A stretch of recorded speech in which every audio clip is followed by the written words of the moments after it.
Record. Record. Mad Dash.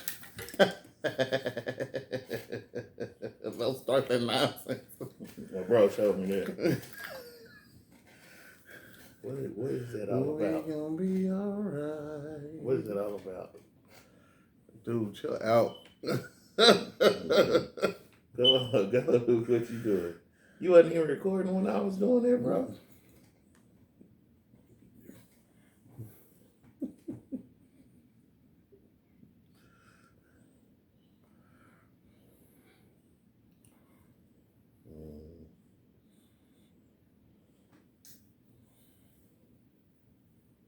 Welcome back.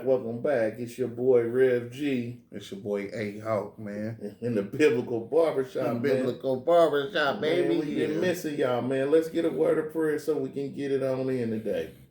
Lord, we thank you. We thank you for this day. We thank you for this time. We thank you, and we pray that we use this platform in a manner that's pleasing to you. These and all things, your person in Jesus' name we pray.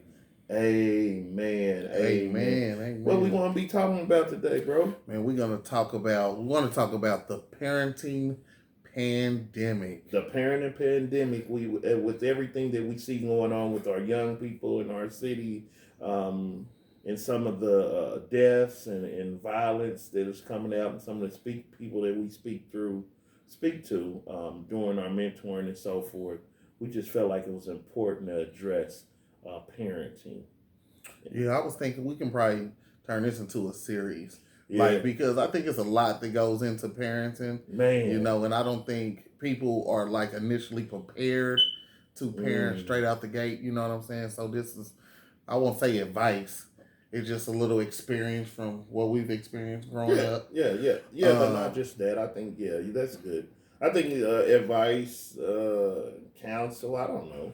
Yeah, so the reason what brought us to this is because a good friend of mine at work lost her one of her siblings, and it was due to he was killed by his grandson, and his grandson is 21 years old. He actually killed the brother and his ex-wife. He stabbed him to death, and so he killed his grandparents. He killed his grandparents. He stabbed them to death. Young man. And I remember back when I was young, you can compare the crime to the color, if that makes any sense. When you heard of something really gruesome, you would be like, oh, that was probably some white people who did that. Right? You know what I mean?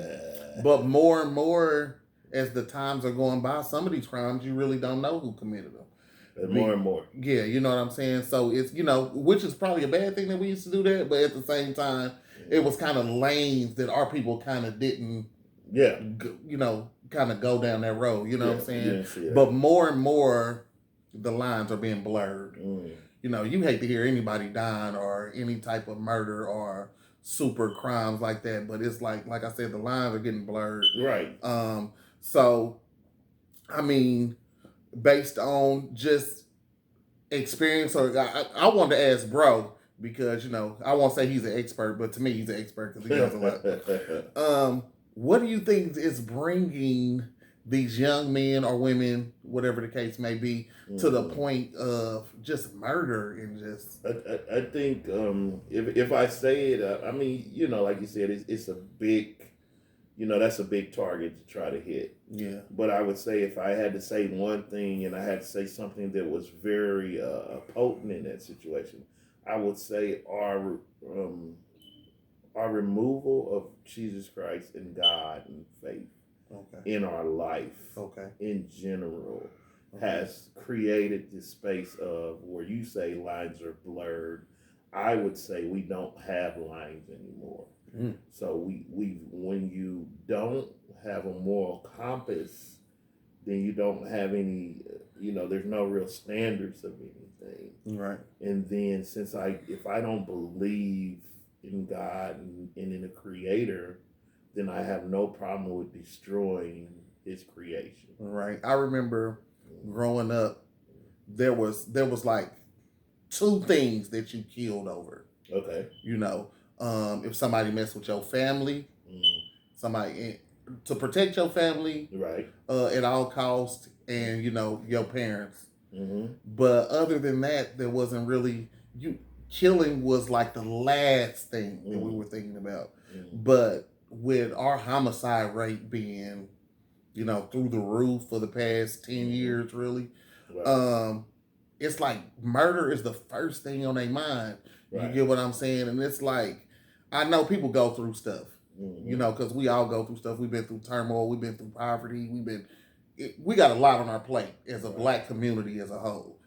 But it's like we are killing each other at such a rapid rate. And, and then you also see the disrespect from the younger generation to the older generation. So it's just like, man, sometimes I want to snatch them up. You know what I'm saying? But you have to be careful. Because that can end in death. That can end in death, yeah. And I think what you're saying is, again, when you pull back decency, you pull back on, like I said, on your moral code, and you start saying everything. Some of it is societal.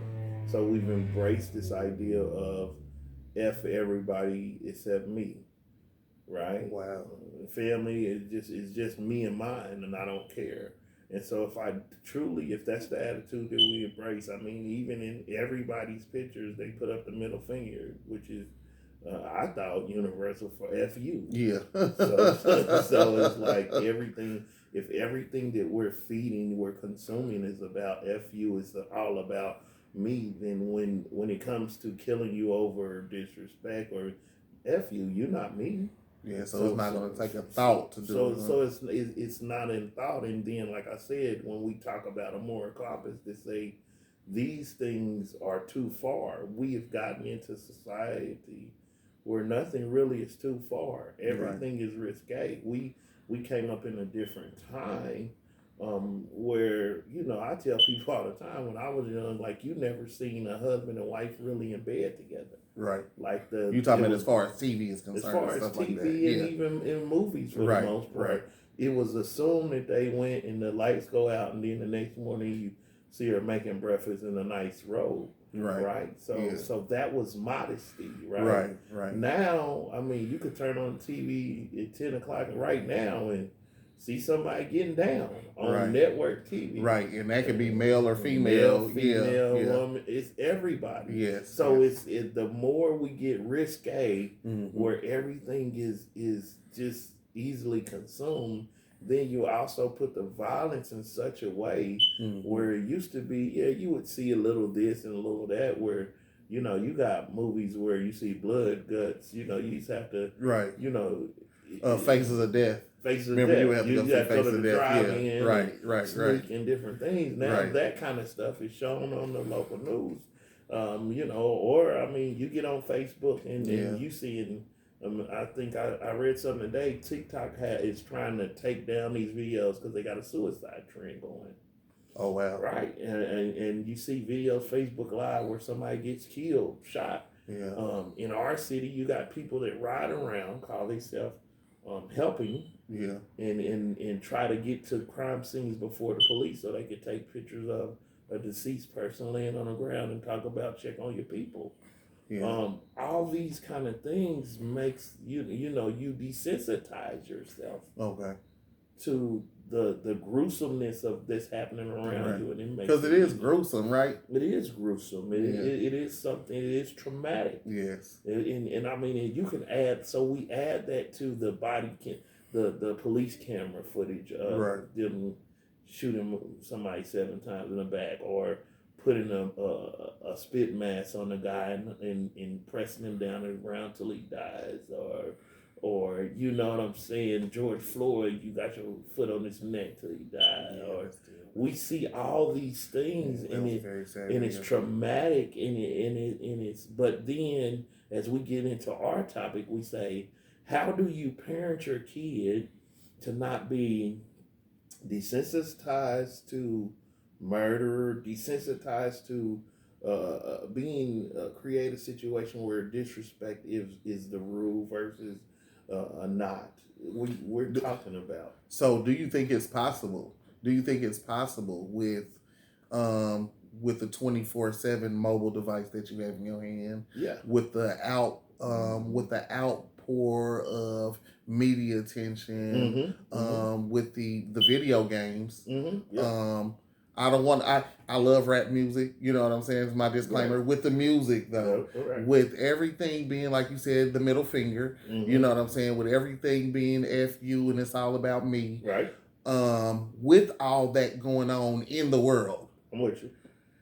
Do you think it's possible to go to a place where it don't look like it looks now? Amen. Can we ever go back? I don't think it's about the world going back. I think, and that's been the misconception.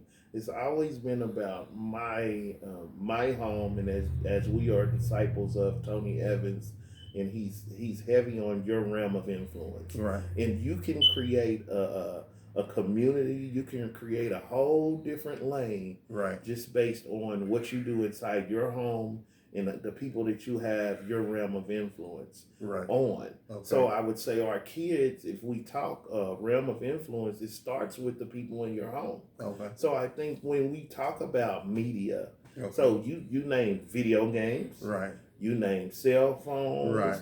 You name rap music. Right. For the most part, to your kids to get to a certain age, you can control a great deal. I'm not going to say 100% because I'm not a naive parent. Right. You can control a great deal of that. Right.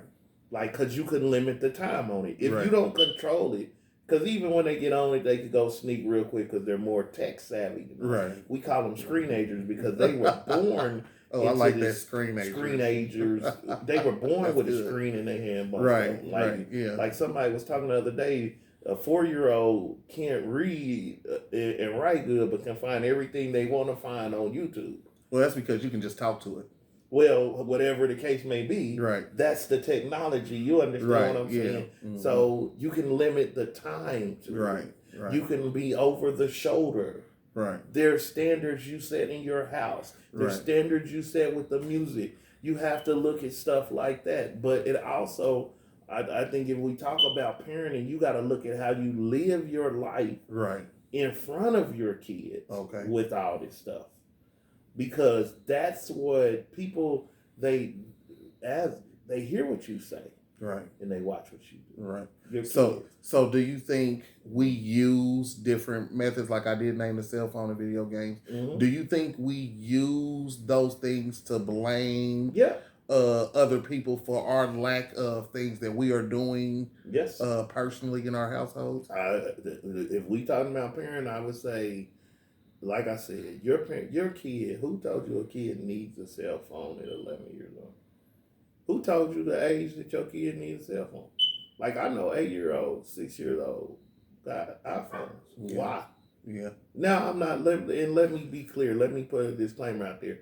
There are different circumstances and situations, and I understand some kids do need phones at that time. Right. I'm not saying it, but I am still saying there can be some restraining. Right. There are parameters. What we do is we want to blame media. Right. Like, we want to blame the music. Right. But let's be honest, I love rap music. Right. And why it's gotten a little bit more, I ain't even gonna lie, I don't think rap has gotten any more raunchy. Because it was raunchy. Yeah. I mean, I'm just saying. I grew up on DJ Jimmy, so I'm just saying. It's been raunchy. It's been, that was the appeal of it for kids. Right. It's been the fake gangster stories of kill, da. There's always been something of that nature. Right. What the problem is now, we just let our kids constantly consume it. Right. Okay. And if you don't interrupt the constant consumption from, because if you tell them to get off the cell phone and then you let them go in there and play Call of Duty, where they're just blowing everybody away. Right. You know what I'm saying? So constant consumption of anything could be detrimental, right? It is detrimental because it's a form of sort of brainwashing. Right. And then, like I said, if I hear kill in my music, I hear kill yourself and all this on my social media, and then all my games are about kill zombies, kill this. They don't die until you get a headshot. Yeah. Right? Right. If you look at some of that stuff, then it's like, okay. And then if you never decompress, like I think some parents, it's like we got to get to a place of, you got to engage in that kind of stuff. So if your kids is as much as I hate to say it, if your kids is listening to rap, you need to be listening to the rap to sort of see what they listening to. It's crazy. It's crazy that you said that, because I remember, like I said, I'm an avid fan of rap. I've been doing music since I was probably like 8 years old. Right. So I listen to all kind of music, not just rap, but rap is, the main music that I listen to. And it wasn't, I didn't really start paying attention to the effect that it had on my kids until I was riding with my son one day, and he started playing music off his phone. Okay. And he was playing the same music that I play. Of course he is. Right? Because, of course, he rides with me all the time, so he listens to the music I listen to. Mm-hmm. But, man, it seemed like it was more cuss words in the music that he was listening to than the music I was listening to, right? And then I was like, son, is there another station you can listen to? So then I became cautious, I became aware. Right. You get what I'm saying? And I was like, maybe I shouldn't continue to listen to that kind of music when I have my son around. Yeah. It's still kind of hard. It's still a push and pull, because, you get in your mood and you just want to play your music. But I think sometimes we have to be cautious. We have to be aware. But we have to, in our parenting, right, we have to sacrifice for what's best for our children. Right. And we got to understand that. And that's in all cases, right? That's in all cases. Okay. That's what being a parent is. Right. There's some things that I sacrifice for the betterment of my children. And if you cannot do that, then I suggest you ease up on the sex. Amen. I'm just saying, I think we sometimes, like I said, we get into this place and we're looking at these kids and we're saying, what's the end result? And then we want to blame the 21-year-old. No, I can't blame a 21-year-old kid. Because I've been a 21-year-old kid. You hate when I say that, because you be like, man, they young men when I talk about my kids. I mean, just some reference of who I am. I got 6 sons and 2 daughters. Right. My kids are, my oldest are 24. All my kids are above the age of 18, except my last son, Ricky, who's 13. Right. So I've been raising kids for a long time. I raised my nieces and nephews who are 30 plus years old. Right. I mean, right. I was a youth minister for six years. I've had all kind of training and taken all kind of classes and got a lot of different things to get into this situation. Okay. And I think it's important to know. So as we talk about a pandemic, and we're talking about, often we're looking at the end results, right, and we're seeing what's wrong here, and we're trying to. So we're trying to parent from the end of the line. Even with parent or society, we try to bring our influence at the end of the line. Okay. So we had a shooting the other day at Swope Park. Okay. Now, if we be honest and say, so everybody like, well, what happened here? What caused the shooting? Let's figure this out. So I read an article, somebody was saying, well, you need more activities for the urban people, the urban youth. They're just looking for something to do. Okay. I don't know how I feel about that, because every event we have had for the urban youth, they have found a way to shoot it up. So again, though, this is what I'm saying. So that's coming from the end and then trying to walk it back. Right. But if we're not talking to a kid younger, if we're not, like I said, everybody wants to divorce themselves. We got this mass exodus in our community, the brown skin community, from the Christian church. Right. Because everybody's so woke and they don't understand, and I ain't gonna get on that today. Right. I could go. But then if you leave Christianity and then you don't have another religion that you're a God that you believe in, that gives you moral codes and give you standards and tells you to not just live your life how you want to, but live it this way, then you're already handicapped. So there should be a standard in which we live our life. If there's no standard, then whatever I do is okay. Okay. You understand what I'm saying? Yeah. Do y'all understand what we're saying? What we're talking about is the parenting pandemic. And we talking about, let's not parent from the end. Let's not try to reparent a 21-year-old. Let's look at let's get back to the root of it. Okay, so those of you who got younger children, I think what he's saying, if I'm hearing it right, is we got to start early. Yeah. We got to start early. We got to start training our kids with a positive attitude. We got to get them off the kill, murder, positive language. That means if you are cussing or fussing or fighting in front of your kids, then more than likely your kids are going to grow up cussing, fussing, and fighting. Amen. Right? Is that what you're saying? That's what we seeing. That's what we seeing. Right. Because you got to understand this. You are the first teacher. You are the first and most important teacher of your child. Right. I don't care what nobody say. It's been proven again and again and again. This is from some of my training, where we go so hard trying to find a role model, right?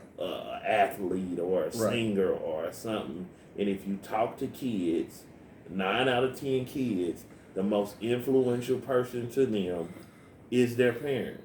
Their parents, the people that came up in the house with them. Mm-hmm. So if you got, if you're raising, I know we got this. If you're raising your grandparents, raising grandkids, if you're raising foster kids, if you're in the house, the people that are in the house with the child on a daily basis are always shown to have the most influence on the kids. Okay. More than anybody. Okay. So you got to understand that there's something new that they do. When a baby is first born now, not long after it's born, they do what they call skin to skin. Yeah, and that's where they bring the baby out and they put the baby's body onto the mother's skin. Because the minute that baby exits the birth canal, it is now learning, feeling, and seeing life on the outside, right? Yeah. So that's what I'm saying, the minute. And so some of the stuff you get into a rhythm of, and you don't have to try to come back and fix later. Okay. So then let's say this, they're not lost if you didn't do all this early, but it's going to be a more difficult, it's harder to teach somebody, they got to unlearn something and then learn a new way than it is to present them a new way. Yeah. If I dropped a baby off in Italy right now, your babies, 3, Eric, how old are they? 3. We drop him off in any foreign country, he'll pick up the language like that. Yeah. Just like that. Right.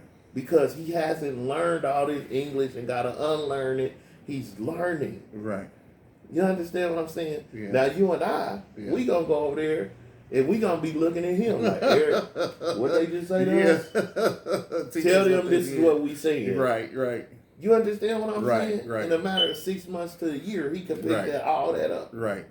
You know and I hate it. And I hate this because a lot of people compare, like when they have animals and you get to talking about your kids and they say, well, I have a dog that does this. But it's one thing that I've learned that kind of fits in with this. I have a dog. Mm-hmm. And when you first get the dog, you have to spend a lot of time training them in order to potty train them. Mm-hmm. Right? Mm-hmm. So the problem I'm having now is I wasn't able to spend a lot of time with my dog when he was young. So now that he's older and I don't have a cage big enough to put him in, I have to leave him in the house when I leave. So now I find myself cleaning up his mess that he makes when I come home.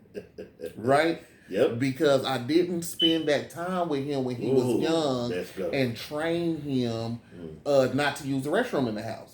So now I'm trying to train him later. And it's harder. Like I could just beat him every day. Right? But you still would have the same problem. But I would still have the same problem, right? So I have to spend time with him. So it's going to be harder for me to potty train him and get him not to use the restroom in the house. But I have to use more patience and I have to use more wisdom. Yeah. So that's it.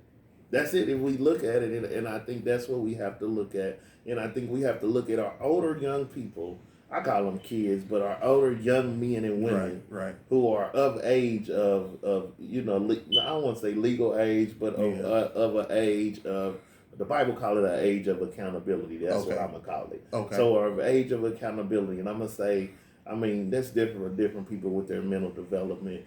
But if we get into the 16 to 20 whatever year old, you understand what I'm saying? I think for them, that's what you're talking about. We have to be patient enough to walk back like this. But I think also if we're looking societal, if we're looking societal, I think what we have to do, we do have to look at the music we're listening to. We do have to look at the games we're playing. We do have to look at the way we handle ourselves. I told you could be in the school. I work in the schools, mentoring and different stuff. If you're the mother and your mentality, now a mother will come to school and not understand why her daughter is always trying to fight somebody. Right. But if you go on the mother's Facebook page, she's on there like, I don't care nothing about none of these with they fake eyelashes. And if anybody got a problem with me, I'm at 2200 Olive Street, and you can pull up because we get down. We pop off. I ain't scared of nothing. Right. These hands stay on deck. Period. Okay. Yeah. Yeah. So when I see people, I understand. Like, I can understand why you moved the way you moved. Yeah. And like I said, it goes back to our point of, listen, your kids is watching you. Yeah. So if we're saying, okay, and then the thing is, every generation, and this is something I picked up along the way, this ain't scientific by any means, let me say that. Every generation takes it a little bit further. So this generation where we popped off and we fought, the most that might happen to you is you might get jumped and beat up pretty bad. Right. Our kids in that generation is pulling up with pistols. Yeah. And popping off that thing. Like, we might pull up to the scene with a pistol, but that was just, that was just in case it went really crazy. And you might fire a couple shots in the air to break up the night or whatever. You get in the car, you speeding off, and you shoot something off, let them know you got it. You ain't trying to hit nobody. And there was guys that hit people, but I'm saying, as a rule, I'm saying this generation is saying, okay, I'm going to pull up and I'll pop that thing. Like, I saw a video on Westport the other day that made me sick. A guy, he's talking all his trash to the guy. The guy didn't want to fight him. Guy had his girlfriend with him. The dude wound up beating up the guy's girlfriend and the friend. Dang. And I was disgusted, but the people in the video was like, yeah, he doing it. And I'm thinking, this is us? Yeah. This is us? Yeah, like, I remember. Us? Yeah, a couple years ago, me and Brian was doing some mentoring at this school, and we used to do this thing called the circle. And I showed, boy, we need to bring that back so bad. But I remember we were talking to the young guys in the classroom, and our question was something about being disrespected. We know that nobody wants to be disrespected. Yeah. But when we asked them the definition of respect. No, we didn't ask them the definition. We asked them, what does it look like for them to be respected? Yeah, what does it look like for them to be respected? They couldn't tell us how they wanted to be respected, but all they knew was that they didn't want to be disrespected. If they disrespect me, boy, I'm in ABCD. And I heard a young lady say the other day, I think it was yesterday, she said, respect is earned, not given. Earned, not given.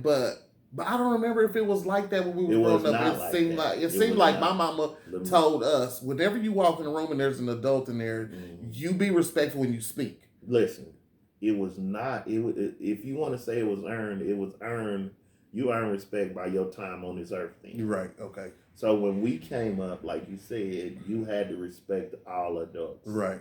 When we went to school, it was you respect the teachers, you respect the staff. Right. Even if you didn't have you didn't really care for them, even if your mom and them didn't even really care for them. You didn't get a license to disrespect the adult. Right. So that's the difference, but that's a cultural thing that we've accepted. So I think, let's not get too far off in the next because we've been going for a minute here. I think as we introduce it, we're just really talking about, so what are the basic, this parenting pandemic? Because when I look at a 21-year-old kid, who, and let me say this too while I'm saying this, you could do everything and raise your kid right, and they can go out here and do the fool. Yeah. So we not saying you gonna parent them out of that, but I am saying I'm seeing far too many of kids, young people, where I think we can have some sort of effect on these numbers. Like you said, our numbers are way too high. Right. Because the number of most of the time, your kid is gonna fall in line, not too far. I just really felt like I was scared to kill somebody because I was scared that Sylvia was gonna kill me. You know what I mean? Hey, you can't call child services. He got almost 40 now, so he's in it. You know what I'm saying? Like, I think it was more than that, bro. I think it was that there was an element of fear that we had for adults in general and our parents because that was ingrained in us. Right. But it also was a value of life. Okay. And people gotta understand, people come back from war, they have PTSD. Right. Because killing ain't natural. Right. And no, you don't know how you're gonna respond to that. Right. Like, you don't know if that's gonna flick a switch and you're gonna become a serial killer. You don't know if that's gonna flick a switch, you're gonna kill yourself. Right. You don't know what that's gonna do to you, but we have, like I said, when we do so much deprogramming ourselves, desensitizing ourselves, and all these other things, then it gets to this place. And then again, I think the problem is one of the overarching problems for this generation, the parenting issue of sort of what you said. If I tell my kid, you ain't gotta respect nobody, respect is earned. If I tell my kids, it's just about you and us and nobody else. Right. Then okay. F the world. F the world. It's me, you against the world. If my kids putting their middle fingers up, it's funny. I took a picture with one of my sons and he's has his middle fingers up. Well, some passerby thought that was me putting my middle fingers up. So I had to tell him, no, that's my son's hand. Yeah. You know what I'm saying? That wasn't me. But if that's our mentality, it's just about us for it no more. Yeah. Then we can't be surprised at the end of the day when I kill somebody because they threatened me or they did something to me that I thought was the ultimate in disrespect. Yeah. So forget them. Yeah. I don't have a value for them. Yeah. So I think as we look at it and we dig deeper into parenting as a pandemic, I think what we're saying is we have to get back. We got to look into what changed in our parenting that caused such a drastic change in the way our young people are handling. Why our communities are looking like they looking. Yeah, what changed in our parenting? What happened? Because I don't want to give anybody, like I said, we've always had single moms. Yeah. We've always had young mothers. Yes. If we be honest, most of our grandmothers was 12 and 13 when they start popping out babies. Yeah. We've always had the things that we have now. We have more money now. Yeah. We have more resources now. Yeah. We have more technology now. Yeah. We have more different things set up for us now. But it seems with more and more we have gotten worse and worse as a community. Hey, Biggie Smalls said more money, more problems. Really, bro. That's how we go in this show. Biggie Smalls said. Yeah, but I think the parenting through the pandemic, and our pandemic is what? We're losing too many sons. Mm-hmm. We're losing too many daughters. Yes. We're losing too many families to jail, death, and violence. Yeah. And it has to stop. Yes. It has to stop. Our pandemic is. So there's a parenting pandemic, and we're not saying there's one right way to parent. There's not one wrong way to parent. There's no handbook on parenting other than the Bible. Say that. And that's the if you want to get if you're a follower of Christ. Not just a believer. Not just a believer, because I was talking to bro about that, and I said that Jesus was talking to the believers. But he said, bro, you can be a believer and not be a follower. So we are talking to followers of Christ. And we got to get back to following Christ, y'all. Like, we got to, for real. Once you start taking Christ out of everything, there's no telling what we are capable of doing. That's what he says in the Bible. We are capable of doing anything. Because we're left to our And if y'all don't believe it, just watch the news. Just watch social media. Just watch everything that's going on.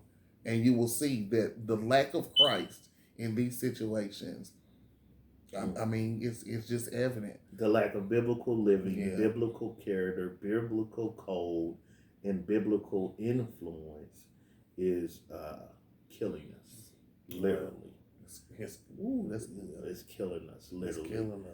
So as we, like I said, we hope y'all enjoyed our time today. We was chopping it up, talking all over the place. We just be wanting to give y'all some of this stuff that we talk about, man. For real. During the pandemic, we probably gonna try to get back at least in a couple of weeks and dig a little deeper and give some insights and some nuggets. Making my heart sad. Nuggets. We'll give you some nuggets into some things that work and maybe some things to try and sort of we'll dig a little deeper. And what we can do as a community to try to help each other. How do we help each other? How do we how do black people get back to the place of understanding that no matter how much you say family over everything and it's just me and mine, that black people are we. We are one. Yeah. We are lumped together. They see us together. They put us together. No matter how we separate us, light, dark, rich, poor, fat, skinny, this, and that, you still black. Yeah. And if we function more like that, because that's another thing that we stop doing, we stop functioning in community. And if we function more like community, it's harder to kill you. We used to beef with the guy down the street and fight, but if we fought all day for a week, eventually his mom gonna call my mama and we gonna come sit